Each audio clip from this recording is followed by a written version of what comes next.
Gimana, Dek? Saya Adriano Padama dari Kabupaten Kecil, Pak. Ini. Jadi Pak Rektor, para dosen, sahabat saya, kami juga dosen. Saya dari Kabupaten Kecil di NTT, kabupaten yang betul-betul terpencil, Pak. Ya. Satu-satunya akses distribusi adalah menggunakan kapal. Namun saat musim hujan itu mungkin karena kami dekat dengan samudra, hujannya itu betul-betul sangat parah, Pak. Nah, masalahnya, Pak, kebutuhan beras kami itu sekitar 24 sampai 27 ton per tahun, sedangkan kemampuan kami cuma bisa 10%, sehingga harga beras sering naik dan mahal, Pak. Video mahasiswa Universitas Diponegoro asal Kabupaten Alor, Nusa Tenggara Timur, Adriano Padama, viral di media sosial. Mahasiswa ini curhat di hadapan Menteri Pertanian Amran Sulaiman saat berkunjung ke kampus Undip, Semarang, Jawa Tengah. Adriano menyebut harga beras di kampung halamannya mahal karena distribusi beras kerap terganggu. Menteri Amran bahkan langsung menghubungi Direktur Utama Perumbulok untuk segera mengirim beras ke Alor NTT. Pak Rektor, Pak Dirut, itu Kabupaten Alor, ada nggak gudang di sana? Kalau tidak, bisa bangun satu gudang sana ya. Oke, harga beras di sana cukup tinggi. Oke, kalau tidak ada gudang, bangun gudang di sana, gudang Bulog. Kemudian hari ini minta Dirut kirim beras di sana. Dan insya Allah harganya cuma 12.500 ya. Merata sampai daerah, seluruh pulau kita penuhi. Ya. Menanggapi masalah ini, Menteri Amran bahkan langsung terbang ke Alor Sabtu kemarin. Amran memastikan stok beras di gudang Perumbulok dalam kondisi aman.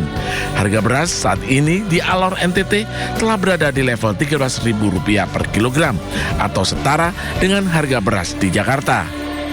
Tim Liputan iNews melaporkan.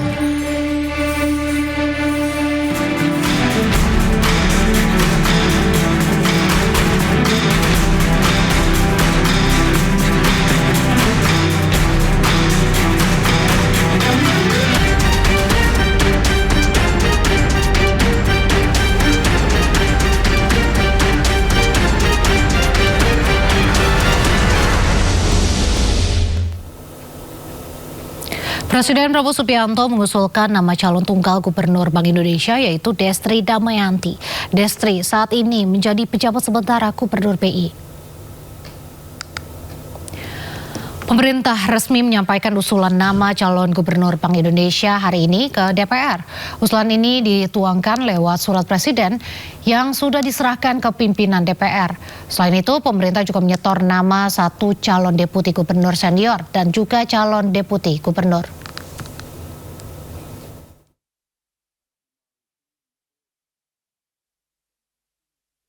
Namanya tunggal, ya satu nama, yaitu atas nama Ibu Destri Damayanti, yang sekarang beliau menjabat sebagai pejabat gubernur sementara.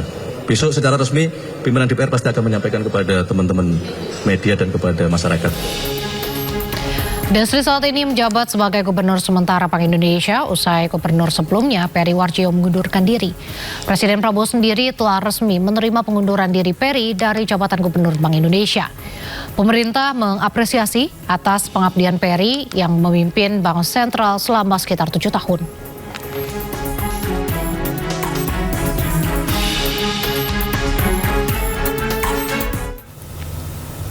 Pemerintah siapkan pembaruan buku ajar untuk siswa SD hingga SMA. Tak hanya itu, nantinya siswa akan mendapat buku tulis gratis.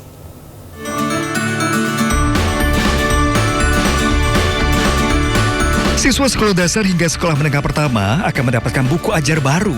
Hal ini dilakukan setelah Presiden Prabowo Subianto inginkan buku pelajaran didesain ulang. Berapa yang tadi concernnya beliau tadi? Catatan dari presidennya apa?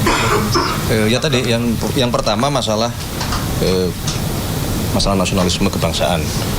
Nah ini kan kaitannya dengan national character building yang sejak usia dini itu harus kita tanamkan gitu. Salah satunya kan dalam bentuk buku.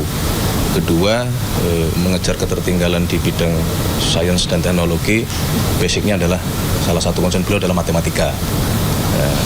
Yang ketiga, untuk menghadapi kompetisi global, salah satu concern beliau adalah mengenai.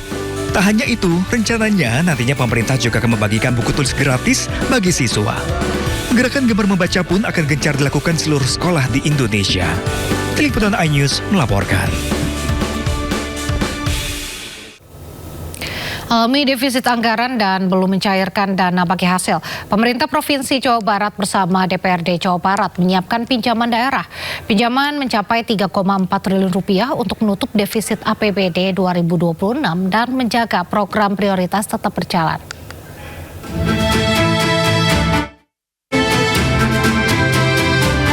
Pemerintah Provinsi Jawa Barat dan DPRD Jawa Barat sepakat menyiapkan pinjaman daerah sebesar 3,4 triliun rupiah dalam perubahan APBD 2026. Langkah ini diambil karena pemerintah provinsi menghadapi defisit anggaran akibat berkurangnya transfer ke daerah dan belum dicairkannya dana bagi hasil dari pemerintah pusat.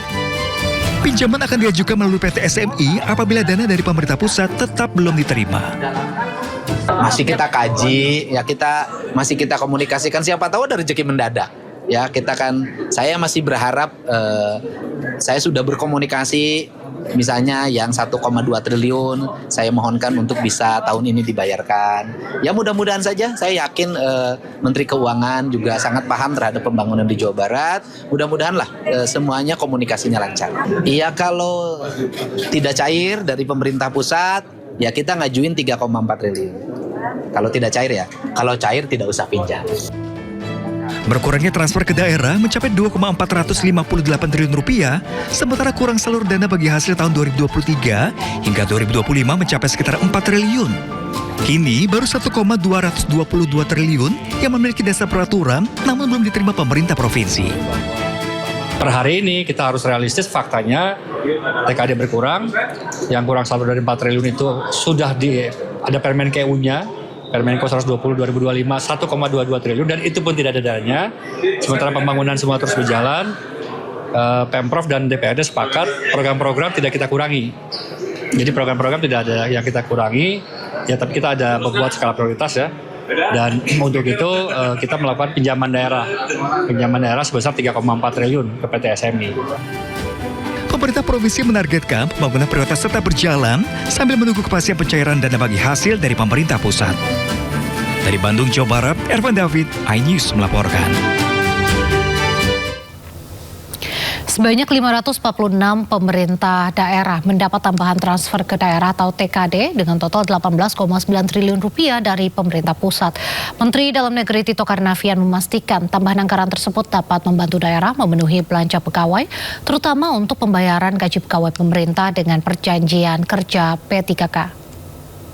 Bagi saya sangat luar biasa karena dengan tambahan 18,9 triliun, sekali lagi komponen 2 ya, dari DBH yang dibayarkan 10,05 triliun dan dari top up, artinya diberikan tambahan DAU, daerah-daerah itu 8,8 triliun, ini dari perhitungan Kementerian Keuangan ya.